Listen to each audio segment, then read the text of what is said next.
Hi friends, मैं आपका friend विजय अपने YouTube channel IT technical power study पर आपका हार्दिक स्वागत करता हूँ। फ्रेंड्स, प्रीवियस क्लास में हमने डीसी जनरेटर वाला चैप्टर किया था।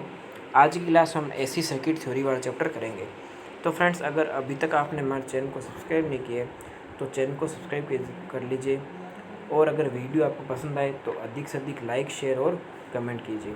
तो फ्रेंड्स, शुरू करते हैं आज की क्लास। एसी सर्किट थ्योरी में फ्रेंड्स हम सबसे पहले विद्युत धारा के बारे में देखेंगे, विद्युत धारा के प्रकार अलग अलग टाइप के। तो फ्रेंड्स, शुरू करते हैं। विद्युत धारा फ्रेंड्स क्या होती है? आवेश प्रवाह की जो दर होती है, आवेश प्रवाह की जो दर होती है उसको फ्रेंड्स हम क्या कहते हैं? विद्युत धारा कहते हैं। आवेश प्रवाह की दर को फ्रेंड्स हम क्या बोलते हैं? विद्युत धारा। यानी कि अगर मैं बात करूँ किसी सर्किट में करंट की, तो जो आवेश प्रवाह की जो दर होती है, यानी कि किसी सर्किट में क्या हो रहा है, आपकी करंट बह रही है, यानी कि आवेश जो बह रहा है, आवेश जितने समय में बह रहा है उसको फ्रेंड्स हम क्या बोलते हैं? विद्युत धारा कहते हैं। इसका फ्रेंड्स अगर सूत्र देखें तो क्या होता है? आई बराबर क्यू अपॉन में टी। क्यू का मतलब फ्रेंड्स क्या होता है? आवेश, ठीक है, और टी बराबर क्या होता है? समय, और आई क्या होती है? करंट।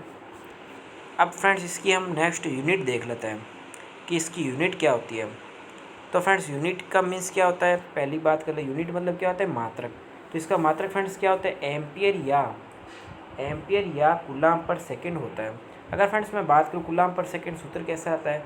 तो फ्रेंड्स ये ऐसा आता है, Q बटा टी। आई बराबर क्या होता है फ्रेंड्स? Q बटा टी। तो Q मेरे को पता है फ्रेंड्स क्या होता है? कूलाम, ठीक है, और टी यानी क्या होता है? सेकेंड। तो कूलाम पर सेकेंड हमारा क्या होता है? विद्युत धारा का क्या होता है? मात्रक। फ्रेंड्स, यहाँ मैं आपको एक चीज़ बताना चाहूँगा, कूलाम पर सेकंड को हम क्या बोलते हैं फ्रेंड्स? एम्पियर बोलते हैं। और जो एम्पियर जो मात्रक है वो फ्रेंड्स एसआई मात्रक है, ठीक है फ्रेंड्स। एसआई मात्रक यानी कि सिस्टम इंटरनेशनल यानी कि अंतर्राष्ट्रीय पद्धति का मात्रक क्या होता है फ्रेंड्स? एम्पियर होता है, ठीक है। इसका एक मात्रक क्या मानते हैं हम? कूलाम पर सेकेंड भी मानते हैं, ठीक है। अब फ्रेंड्स आगे देख लेते हैं। विद्युत धारा के दो प्रकार होते हैं। विद्युत धारा के दो प्रकार होते हैं, कौन कौन से? पहला है एसी करंट यानी कि अल्टरनेटिंग करंट। दूसरा क्या होता है? Direct current. एसी करंट और डीसी करंट। एसी को फ्रेंड्स हम क्या बोलते हैं? अल्टरनेटिंग करंट यानी कि प्रत्यावर्ती धारा। डीसी यानी कि डायरेक्ट करंट यानी कि दिष्ट धारा। अब फ्रेंड्स आगे हम देख लेते हैं। एसी प्रत्यावर्ती धारा क्या होती है कि इस धारा का मान क्या होता है फ्रेंड्स? मान और दिशा समय के साथ बदलता है, यानी कि ऐसी धारा जिसका मान समय के साथ क्या हो? चेंज हो, यानी कि समय के रेस्पेक्ट में क्या हो? चेंज होता रहे। यानी कि धारा का मान, जैसे मान लो आप, जैसे मैं बात करूँ, जैसे जैसे क्या होता है, जैसे मैंने आपको आगे आरेख बना के बताया, जैसे क्या हो रहा है कि यहाँ पर जैसे जैसे टाइम बढ़ता जा रहा है, ठीक है। जैसे मैं इसमें मैंने ग्राफ बना के आपको बताया। ग्राफ में ये ऐसा है कि जैसे जैसे समय बढ़ता है, जैसे जैसे समय बढ़ता है तो धारा का मान भी क्या होता है? बढ़ता है। तो धारा मान से क्या होता है कि दिशा क्या होती है? दिशा भी बदलती है। अगर मैं इसको मैं शॉर्ट टर्म में समझाना चाहूँ तो एसी करंट का मान क्या होता है? समय के साथ क्या होता है? बदलता रहता है, यानी कि चेंज होता रहता है। उसकी दिशा भी चेंज होती है, यानी कि मैं बात करूँ, ये यहाँ पर क्या है? पॉजिटिव वैल्यू इसकी अधिकतम है, ठीक है। और यहाँ पर एक सेकेंड समय के लिए क्या हो रही है? जीरो भी हो रही है, क्योंकि यहाँ पर ये पॉइंट दिख रहा होगा आपको, ठीक है। ये जो बीच वाला जो पॉइंट है, ये इस साइड वाला, तो इस पॉइंट पर क्या होगी? एक बार ये जीरो होगी और वापस ये नीचे की तरफ आ रही है, यानी कि ये क्या हो रही है? यहाँ पर माइनस हो रही है। तो ये पॉजिटिव वैल्यू है और ये क्या है? इसकी नेगेटिव वैल्यू है। तो इस धारा का मान क्या रहा है? पहले तो पॉजिटिव जा रहा है, पॉजिटिव ज़्यादा जाता है। इस पॉइंट पर क्या हो? जहाँ पर ये लकीर दिख रही है आपको, ठीक है, ये इस साइड में, ठीक है, पॉइंट डॉट दिख रहा होगा आपको, ठीक है। तो इस डॉट पॉइंट पर क्या होता है कि एक समय पर क्या हो? धारा का मान जीरो हो जाता है, लेकिन वापस जैसे साइकिल चेंज होता है वापस क्या होता है? ये ऋणात्मक मान हो जाता है इसका, यानी कि इसका क्या होता है? माइनस मान हो जाता है। तो फ्रेंड्स, अगर मैं इसको और एक्सप्लेन करना चाहूँ तो एसी करंट का मान क्या होता है? समय के साथ क्या होता है? बदलता रहता है, और इसकी दिशा भी क्या होती है? समय के साथ बदलती रहती है, ठीक है फ्रेंड। तरंग के आधार पर एसी करंट को हम तीन भागों में बांटते हैं। कौन कौन सी? ज्या तरंग, वर्गाकार तरंग और सॉटूथ वेव। यानी कि ज्या तरंग को हम फ्रेंड्स क्या बोलते हैं? Sine wave. वर्गाकार को क्या बोलते हैं? Square wave. और सॉटूथ को एक नाम से और जानते हैं, जिसका नाम है ट्रायंगुलर वेव, या फिर इसको एक नाम और बोलते हैं, त्रिभुजाकार तरंग भी बोलते हैं, ठीक है। तो ज्या तरंग, वर्गाकार तरंग और सॉटूथ वेव। तो फ्रेंड्स, हमने ये जो वक्र है, ये जो आपको वक्र दे रखा है ये वाला, ठीक है, ये जो आपको ग्राफ दे रखा है ये किसका है फ्रेंड्स? साइन वेव का है, ठीक है। ये जो ग्राफ दे रखा है आपको साइन वेव का है, ठीक है। उसके बाद जो आपको वर्गाकार और साटूथ का है, ये आपको स्क्वायर वेव का दे रखा है, ठीक है। ये आपको स्क्वायर वेव का दे रखा है। और ये किसका ग्राफ है, ये है ट्रायंगुलर वेव या फिर साटूथ वेव का। वर्गाकार वेव में क्या होती है, इस टाइप से वेव चलती है, ठीक है। इस टाइप से ऐसे वर्ग की सेव बनती है। और ट्रायंगुलर वेव में क्या होती है, ये आपका आई करंट मान है और ये क्या है, टी समय का मान है। तो करंट जैसे बढ़ती रहेगी तो ये ऐसे मान लो ऐसे बढ़ रही है, एक टाइम पर क्या होगी, ये पॉजिटिव वैल्यू यहाँ पर क्या हो जाएगी, एक समय के लिए क्या हो जाएगी, जीरो। और नीचे आती आती आती फिर वापस क्या हो जाएगी, ऋणात्मक, फिर वापस क्या हो जाएगी, जीरो। तो ऐसे क्या होगा, मान इसका बढ़ता जाएगा और घटता जाएगा। तो एसी वेव को अगर समझना चाहे फ्रेंड्स, एसी करंट में क्या होता है कि जिस धारा का मान समय के साथ क्या हो, चेंज होता रहे, ठीक है। और परिणाम भी चेंज होता रहे। ऐसी तरंग तीन प्रकार की होती है, कौन कौन सी, साइन वेव, स्क्वायर वेव और साटूथ वेव। साटूथ वेव को फ्रेंड्स हम क्या बोलते हैं, ट्रायंगुलर वेव भी बोलते हैं। अब एसी करंट की फ्रेंड्स मैं बात करूँ कि एसी करंट को पैदा किसके द्वारा करते हैं, तो एसी करंट को फ्रेंड्स हम करते हैं एसी जनरेटर के द्वारा पैदा करते हैं, ठीक है। एसी जनरेटर के द्वारा हम क्या करते हैं, एसी करंट को फ्रेंड्स क्या करते हैं, पैदा करते हैं। ये अल्टरनेटर है, ठीक है। अल्टरनेटर क्या होता है, एक तरह का एसी जनरेटर ही होता है, ठीक है। एसी जो विद्युत धारा होती है, ठीक है, एसी विद्युत धारा को अल्टरनेटर यानी कि एसी जनरेटर द्वारा पैदा करते हैं। एसी जनरेटर क्या होता है, एक तरह का अल्टरनेटर होता है, ठीक है। और एक और है उपकरण जो कि जिसका नाम है ऑसिलेटर, ठीक है। ऑसिलेटर ये उपकरण है 2 लीटर, उसके द्वारा भी हम क्या करते हैं, एसी करंट पैदा करते हैं। अब मैं बात करूँ ऑसिलेटर क्या होता है, तो ऑसिलेटर जो परिपथ है यानी कि ऑसिलेटर का फ्रेंड्स मतलब क्या होता है, 2 लीटर परिपथ है। 2 लीटर परिपथ का प्रयोग किस में करते हैं, इन्वर्टर सर्किट में करते हैं फ्रेंड्स का, ठीक है। इन्वर्टर सर्किट फ्रेंड्स आपने मेरे हिसाब से देखा होगा। इन्वर्टर सर्किट मतलब क्या होता है, जैसे कि आपकी एक बैटरी लगी होती है, उसके साथ में क्या लगता है, एक इन्वर्टर लगता है। तो इन्वर्टर सर्किट क्या करता है कि जो आपकी बैटरी में जो डीसी बन रही है उसको डीसी को क्या करता है, एसी में चेंज करता है। क्योंकि हमारे जो घर में जो उपकरण काम करते हैं वो किस में करते हैं, एसी सप्लाई पर काम करते हैं। तो इन्वर्टर क्या करता है, जो बैटरी से जो डीसी मिली, बैटरी को तो हमारे से डीसी सप्लाई मिलेगी हमारे को बैटरी से, ठीक है। तो इन्वर्टर परिपथ क्या करेगा कि उस डीसी को एसी में चेंज करने का काम करता है, ठीक है। तो इन्वर्टर परिपथ में क्या लगता है फ्रेंड्स, 2 लीटर नामक सर्किट लगता है, ठीक है। 2 लीटर एक सर्किट होता है जो क्या करता है, डीसी को एसी में चेंज करता है, ठीक है। अब फ्रेंड्स नेक्स्ट हम बात कर लेते हैं एसी की जो फ्रेंड्स आवृत्ति होती है। ये फ्रेंड्स कई बार क्वेश्चन पूछा है और हर बार ये क्वेश्चन पूछा जाता है, ठीक है।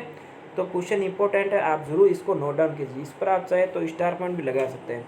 एसी की जो आवृत्ति है वो फ्रेंड्स एग्जाम में कई बार पूछी जा चुकी है और हर बार पूछी जाती है आईटी के एग्जाम में कि एसी करंट की आवृत्ति कितने हर्ट्ज होती है। तो फ्रेंड्स की आवृत्ति कितनी होती है, 50 हर्ट्ज। किस में होती है, इंडिया में, ठीक है।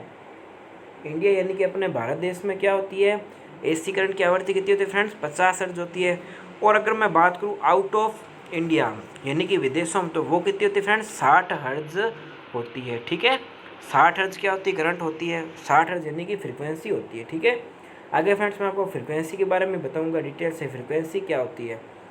नेक्स्ट फ्रेंड्स हम देख लेते आगे एसी विद्युत धारा का पीएफ यानी कि पावर फैक्टर क्या होता है, 0 और 1 के बीच में होता है।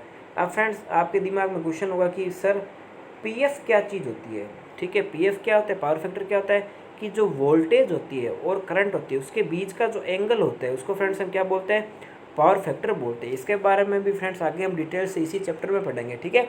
आप एक बार इसके बारे में ऐसे ही समझ लीजिए, पावर फैक्टर क्या होता है कि वोल्टेज और करंट के बीच में जो एंगल बनता है, ठीक है, उसके बीच का जो अंतर होता है उसको फ्रेंड्स हम क्या कहते हैं, पावर फैक्टर यानी कि शक्ति गुणांक कहते हैं, ठीक है। और आवृत्ति की अगर मैं बात करूँ, आवृत्ति क्या होती है कि 1 सेकेंड समय अंतराल में तय किए गए जो चक्कर है यानी कि आपकी एसी करंट क्या हो रही है, अपनी साइकिल क्या हो रही है, चेंज करिए, यानी कि एक समय अंतराल में क्या हो रहा है, उसका साइकिल यानी कि उसकी आवृत्ति क्या हो रही है, चेंज हो रही है, ठीक है। तो इसी को फ्रेंड्स हम क्या बोलते हैं, आवृत्ति बोलते हैं, ठीक है।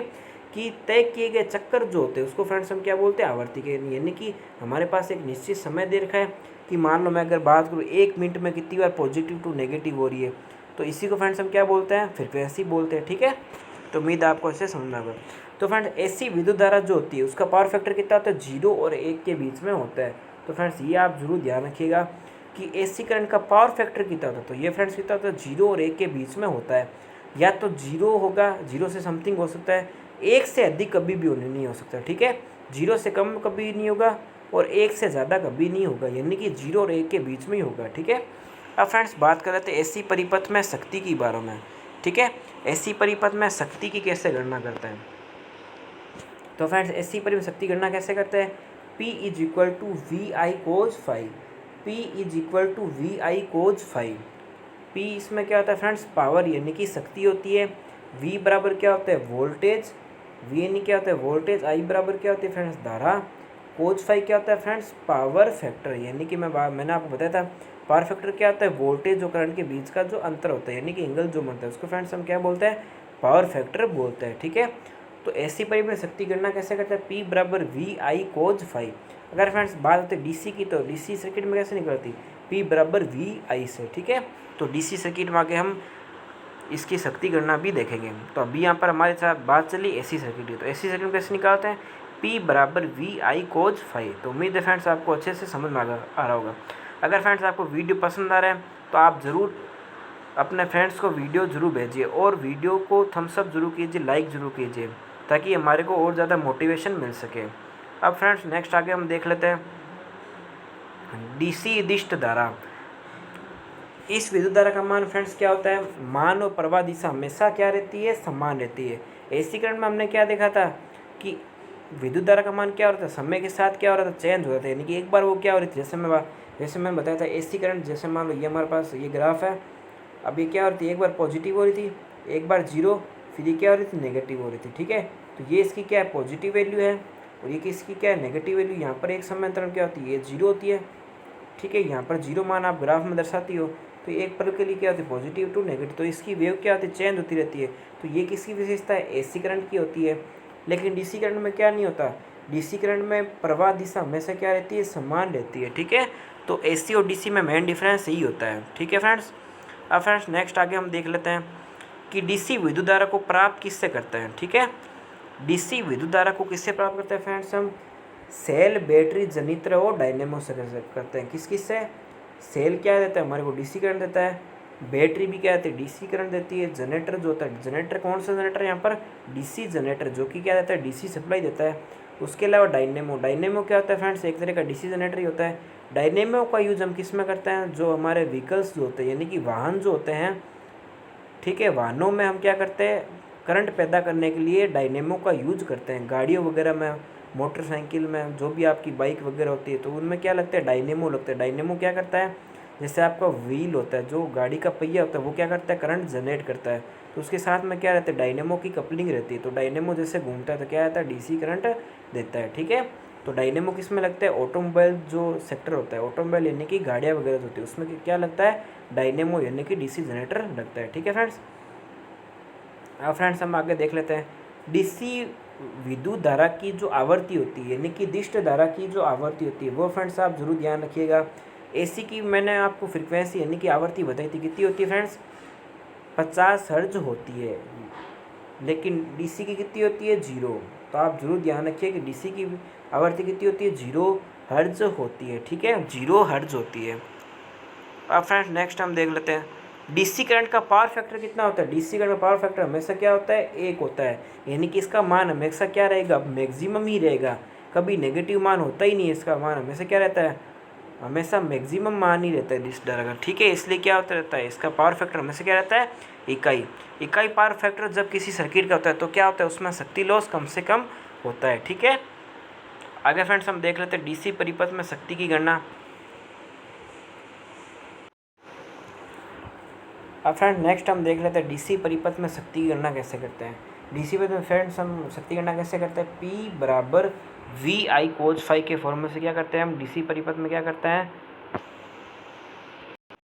तो P बराबर वी आई जो सूत्र होता है, इससे फ्रेंड्स हम क्या करते हैं, डीसी परिपथ में क्या करते हैं, पावर की गणना करते हैं। मैंने फ्रेंड्स आपको एसी परिपथ शक्ति गणना सूत्र बताया था, उसमें क्या होता है, P बराबर वी आई कोज फाइव। यह आपको याद होगा, मैंने सूत्र आपको बताया था वीडियो की स्टार्टिंग में। ठीक है, उसमें हम क्या लेते हैं, सूत्र क्या है, P बराबर वी आई कोज फाइव।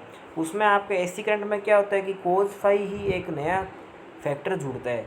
इस सर्किट में कोज फाइव का कोई अस्तित्व नहीं होता, यानी कि पावर फैक्टर का कोई अस्तित्व नहीं होता। ठीक है, क्योंकि वोल्टेज और करंट के बीच में कोई एंगल रहता ही नहीं है। ठीक है, क्योंकि वो हमेशा मान जो होता है डीसी करंट हमेशा क्या रहता है, मैक्सिमम ही रहता है, अधिकतम मान ही रहता है। ठीक है, इसलिए कोज फाइव का इसमें गणना नहीं करता है। ठीक है, तो इसमें जो सूत्र लिखते हैं वो क्या लिखते हैं फ्रेंड्स, P बराबर V इंटू में आई। ठीक है, P क्या होती है इसमें, शक्ति होती है, और V क्या होती है, वोल्टा यानी कि वोल्टेज, और I क्या होती है, करंट यानी कि एम्पियर, यानी कि मैं बात करूँ धारा की, ठीक है।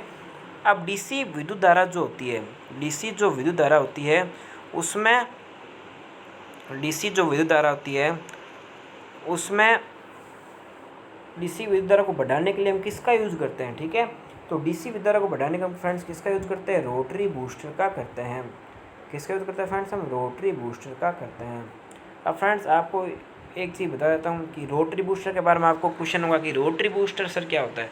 रोटरी बूस्टर फ्रेंड्स एक ऐसा उपकरण होता है जो कि क्या करता है, DC करंट के वोल्टेज का स्टेप अप करने में काम आता है। जैसे कि मैं बात करूँ AC करंट की, ठीक है। AC करंट को स्टेप अप करने के लिए हम किसका यूज़ करते हैं, ट्रांसफार्मर को यूज़ करते हैं।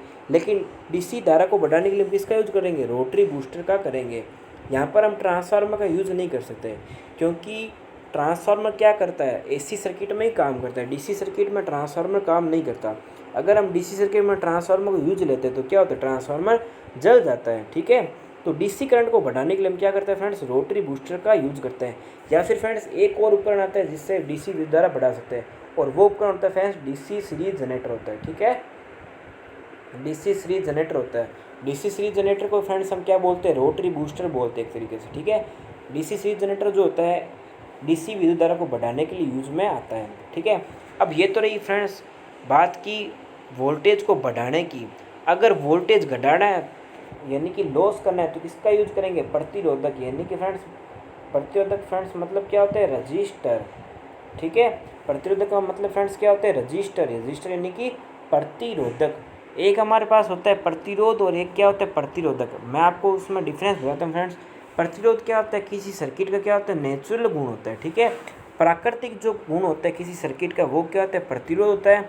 और किसी सर्किट का जो आर्टिफिशियली जो होता है यानी कि कृत्रिम जो गुण होता है, यानी कि जो रजिस्टेंस मानव के द्वारा पैदा किया जाए, यानी कि कोई ना कोई उपकरण जोड़ के कोई ना कोई ऊर्जा लगा कर क्या किया जाए, सर्किट में रजिस्टेंस पैदा किया जाए, तो वो क्या होता है फ्रेंड्स, प्रतिरोधक होता है, ठीक है।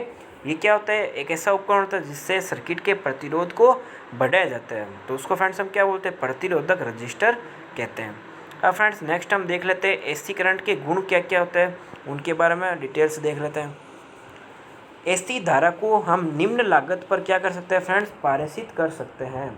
यह आपको चीज़ ध्यान रखनी है कि AC करंट के क्या क्या गुण होते हैं। तो AC करंट जो होती है उसको हम निम्न लागत पे, यानी कि ज़्यादा कॉस्ट नहीं लगती, इसको निम्न लागत पर हम क्या कर सकते हैं फ्रेंड्स, ट्रांसमिशन कर सकते हैं। इसका फ्रेंड्स सबसे बड़ा रीज़न क्या है कि AC करंट में हम यूज़ करते हैं फ्रेंड्स ट्रांसफार्मर का, ठीक है।